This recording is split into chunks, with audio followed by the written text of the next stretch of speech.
Rapaport's Delight is here on the Rich Eisen Show. He is going to be on Fantasy Zone this season, watching with Kay Adams, John Hanson, Jason Smith, Channel 704, only on DirecTV, and that's one of the million things that this man does. Good to see you, bud. Glad to be here, Rich. Sorry I wasn't at the draft on Tuesday night. I don't think you are sorry that you weren't at the draft, Rich. Why is that, Michael? Because I think that Brockman is the brains of the operation. Not only were you not at the draft, it's one thing to not be there. Yeah. It's another thing to not be there and just not be there. Meaning, you could not be there physically, yes, and he could be, you know, like your flunky, like your button pusher. You didn't have anything to do with your team's draft. Brockman, would you care to disabuse this man of that notion, please? Yeah, actually, Rich was far more involved this year than last year. A lot of communication going on. A lot of texting back and forth. We were simpatico. Yes, we were. We were. And I was doing NFL Game Day morning season preview show at the same time. Okay. Expertly, I might add. So who's the brains of the operation? Because were you getting the information from somebody at the NFL? Well, you remember that great Steve Martin show, The Man with Two Brains? Yes. That was us. That was us. All right.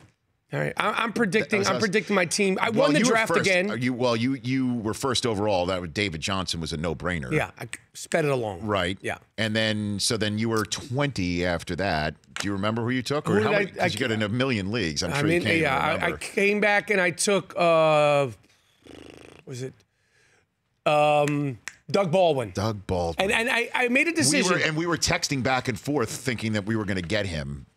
We would have taken him. You picked Amari, right? We took Amari Cooper because you took Doug Baldwin. Yeah, I was going back and forth between Amari and Doug. I took Doug. Why? Just because, you know, it was.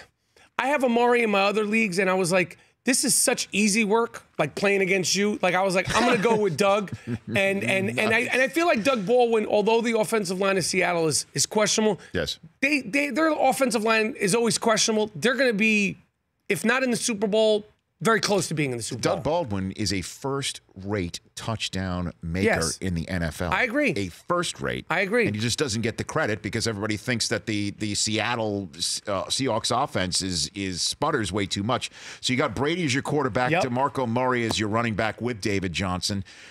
Terrell Pryor is a nice pick to go with Doug Baldwin. Hunter Henry is your defensive end. Devontae Parker, your flex. It's called a tight end. A tight end. What did I say? You said defensive end, but that's okay. That's all right. You are on the NFL Network. And you are an expert, but that's Hunter Henry is the defensive end for the San Diego Chargers and my fantasy football team. That's okay. All right, and so that's Rapaport's Delight in this league that Brockman and I are in. So give me some players whose hype I should not believe. Give me this week, right? This week for week one. For week one. So you were not. This is not for draft now. You're talking about the draft is over. Okay. Mock drafting's over. Duress mock drafting's over. The whole thing's over. Like you have a draft. Okay, but at this point, the games are starting this week in a matter of hours. I'm looking on my Apple Watch. We'll get to the Apple Watch later. And the efficiency of, please, we're talking over here, Brockman. I know when I say Apple Watch, it's like you have you vomit something up. Okay, but we're doing a show over here. Got it. Apple Watch. You just coughed up a hairball over there. But this week, I would be careful of Des Bryant. Janoris Jenkins owns him. He had 2 catches last year in the 2 games that the Giants beat the Dallas Cowboys. Yes, sir. So I don't think anything's going to change. Zeke, not Zeke. Des Bryant is going to be ineffective against the Giants once again. Okay. Ben Roethlisberger, love Big Ben. Hopefully he has a healthy season. Don't believe his hype in Ohio. He loves beating Ohio. He loves beating Ohio. On the road, he stinks. Okay, that's just a fact. Okay. 62 touchdowns. Only 24 on the road. I don't care if it's versus the Cleveland Browns or the Cleveland Clowns. Okay, nice. Be careful this week. The third one that I have, don't believe the hype. This week, yes, Brandon Cooks. I am not saying he's not going to be a great New England Patriot, but until I see how they use him as far as fantasy football, I am not putting him in my starting lineups. And Marcus Peters is a first-rate defensive back. Yes. Who's coming now into his own in year 3. Yes. And that secondary is no joke. I think that the Chiefs are going to start well tonight, which is another thing that I don't think a lot of people are expecting. I think the Chiefs will start well tonight and have a shot, and then there's going to be some form of a clock management situation. I promise you that will happen tonight. And that's not just trolling here. And again, it's not that I don't think Brandon Cooks is going to be great, but I just don't know how he's going to be used tonight. As far as fantasy football, I would much rather go with Hogan. That's what we're thinking of doing in our. Did we do that, or we decided that we're flexing C.J. Anderson? We're on Hogan? the fence between Hogan and C.J. Anderson. That's our conversation about our flex for Week 1. In our league? In our league. Well, you don't have. I mean, I would if I were you and you wanted to be a winner. Now, is this Rapaport's Delight or Michael Rapaport of Fantasy Zone? I'm so confused. Unvarnished I advice? don't know who the hell it is at this point. I don't know if it's me talking Rapaport's Delight or the senior fantasy football analyst That's right. that I am. But if I were you, I would go CJ this week. Okay. That's just me. Okay. That's just me. Because again, I don't know what the heck's going to happen with New England. They're going to be great. They're going to be a machine. They're not going 19-0. Apple Watch. What? Yeah. Deflate. They're not doing that. The Giants will ruin that. And I don't know if this is mental, okay? And it's a stupid thing with fantasy football. Mental is I like having somebody in the last game of the week to be in your back pocket. I agree. It's stupid. Doesn't matter when they play. It doesn't matter, right? As long as they get the most points. But for me, mentally, I always want that Monday night play, so it's not all over on Sunday and I feel helpless. I want to come back in 60 seconds and get players whose hype you do believe for Week 1. Okay. And then there's people who actually want your fantasy advice. They called. They should. They picked up a phone and they called and they did all that. They know who the senior fantasy football analyst is. Of Fantasy Zone. Yes. Right here on DirecTV. It's Michael Rapaport back in 60 seconds.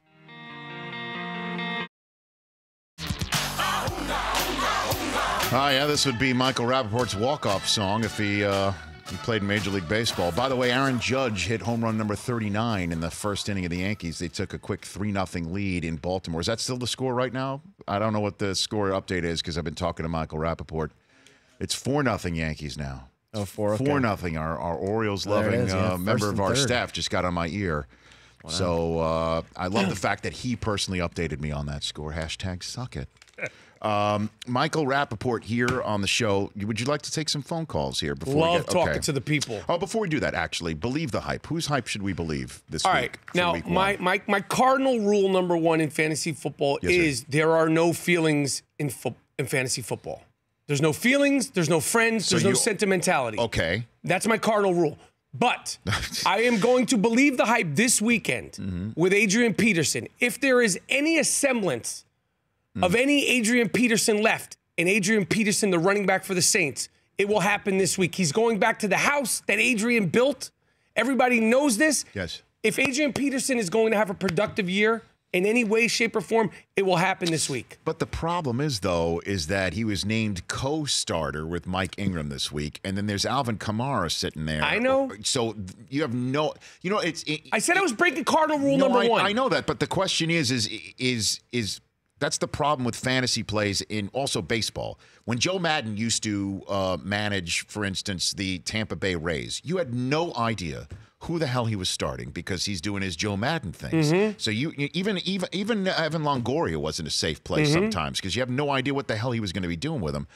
I don't know where to draft these guys in this draft and when to play them. Now I understand that he might, Sean Payton might use him in a revenge mode on this Monday week. night, right? But I'm saying if there's something left in the tank, you're going to see it this week. Got it. Like if he's got something left, you're going to see it in Minnesota. Week 1, he's not injured, he's rested, and there is that emotional factor. He's going to want to show out. Peyton's going to want to have him show out. Yeah. And that's my guy who I would say bet on. Also, who else? These are people we actually believe you're in. Hyping. Oh my God. You still got him on your notes? Is that what no, your I only just one? No, I got. it's all right. Well, actually, Todd Gurley. Believe that hype. Believe that hype this week. Anything going against Indiana, go for it. Okay. Their defense is a mess. Their offense is a mess. Nobody has seen Andrew Luck. Have you seen him? No. And no one even knows where he is. We won't even see him this week. And we literally see him. Brockman and I drafted Cooper Kupp. That would be the real Musburgers, cojones, flex play. Woo. Because or we're going to be one of those fantasy players where we got to see something from him first and then miss like 200 yards and 4 touchdowns. Michael Rapaport, senior fantasy analyst of DirecTV's Fantasy Zone with Kay Adams, John Hansen, and Jason Smith, channel 704, only on DirecTV. Our number is 844-204-RICH, number to dial. Ready to take some calls here? Okay, here we go. Fantasy advice. Matt in Tennessee, you're here with Michael Rapaport.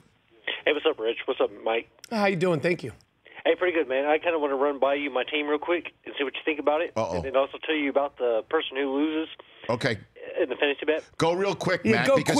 Because the thing is with fantasy teams, it's like somebody's bad beat in poker. We all have one. You know what I'm saying? Okay. Go for it. I got Rodgers, Freeman, Abdullah, Cooper, Decker, Ertz, Kelly from Washington, and I got the Rams defense and Adam Vinatieri.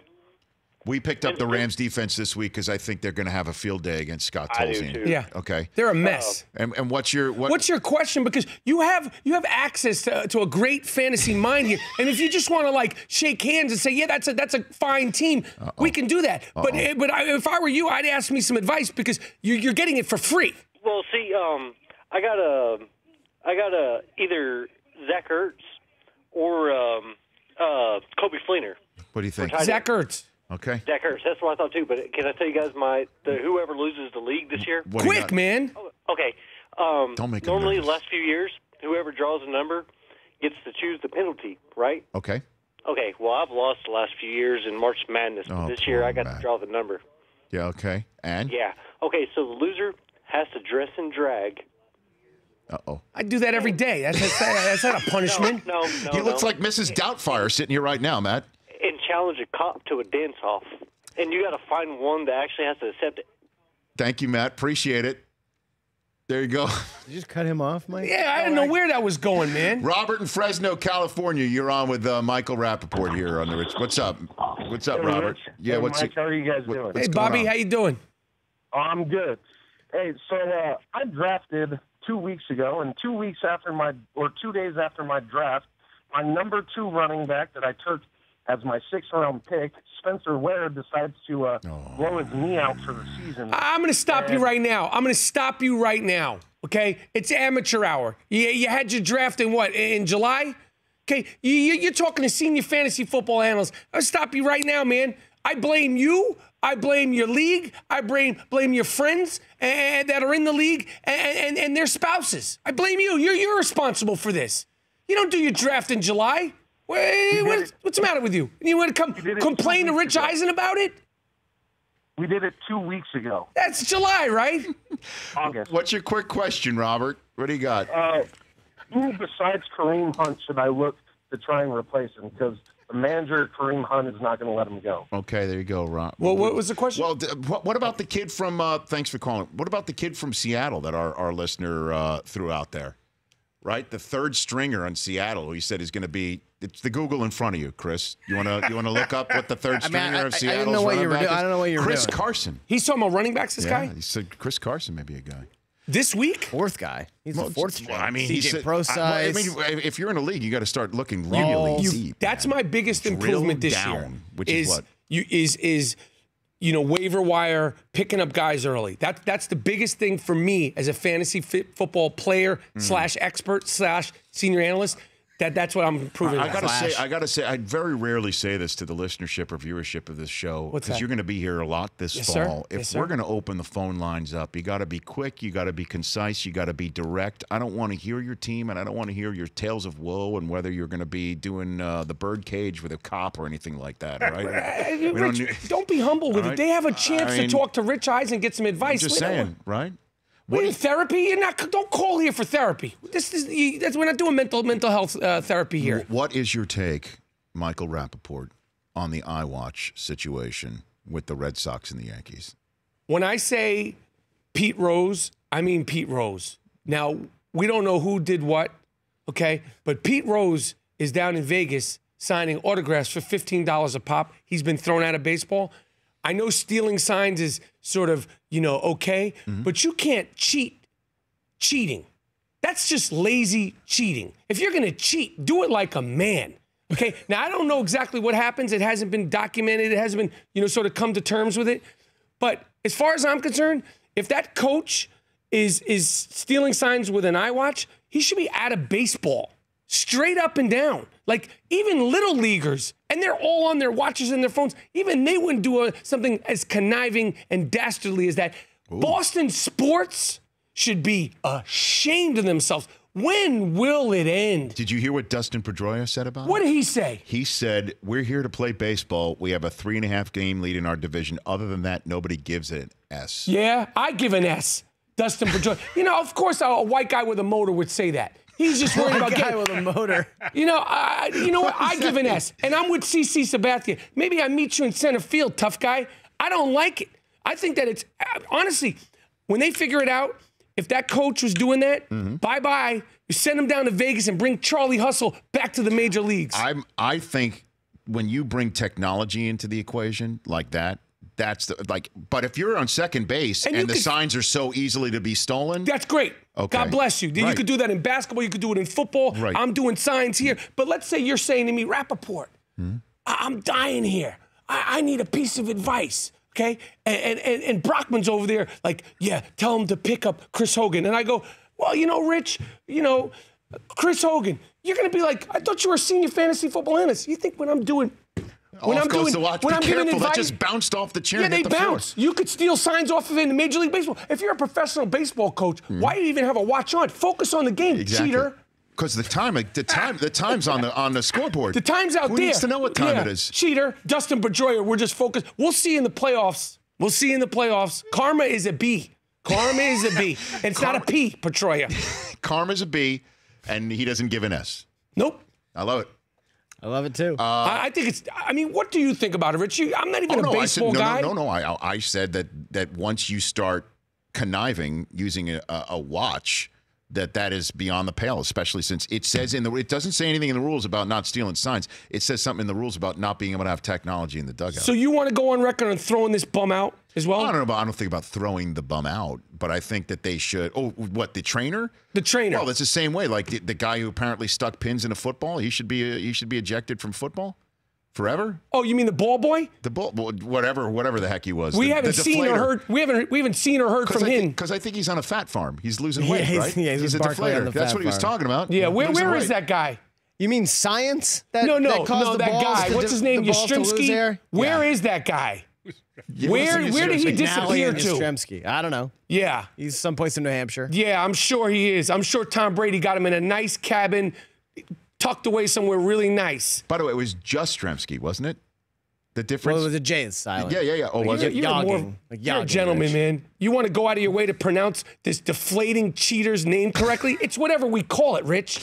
Well, call it up on your phone. I would say, I'd ask you to call it up on your watch, but it bounced about 5 feet away. By the way, nice throw. That was really nice. You're Appreciate welcome. that. Look forward to seeing you this Sunday and every Sunday on Fantasy Zone, Michael Rapaport. I can't wait to be there. Excellent. And I appreciate you having me. Do we face him in week 1? Do we know who we face? No, we're playing Jerry Cantrell week 1. A rematch, just like Super Bowl rematch. This is great. A rematch, just like last year's NFL kickoff. We're going to exercise some demons. Oh, fantastic. I like it. Let's just hope it's a different result. Let's hope the runner-up actually wins as opposed to last year's rematch. Good to see you, sir. Thanks for having me. Michael Rapaport, I'll give you my 2 cents on how I see tonight playing out and setting up our Friday show when we come back. The Rich Eisen Show, weekdays at noon Eastern on radio stations across the country and audience. If you like that video, be sure to download our app, and I'll be sure to move Week 6 games to Saturday for that wedding you have to go to.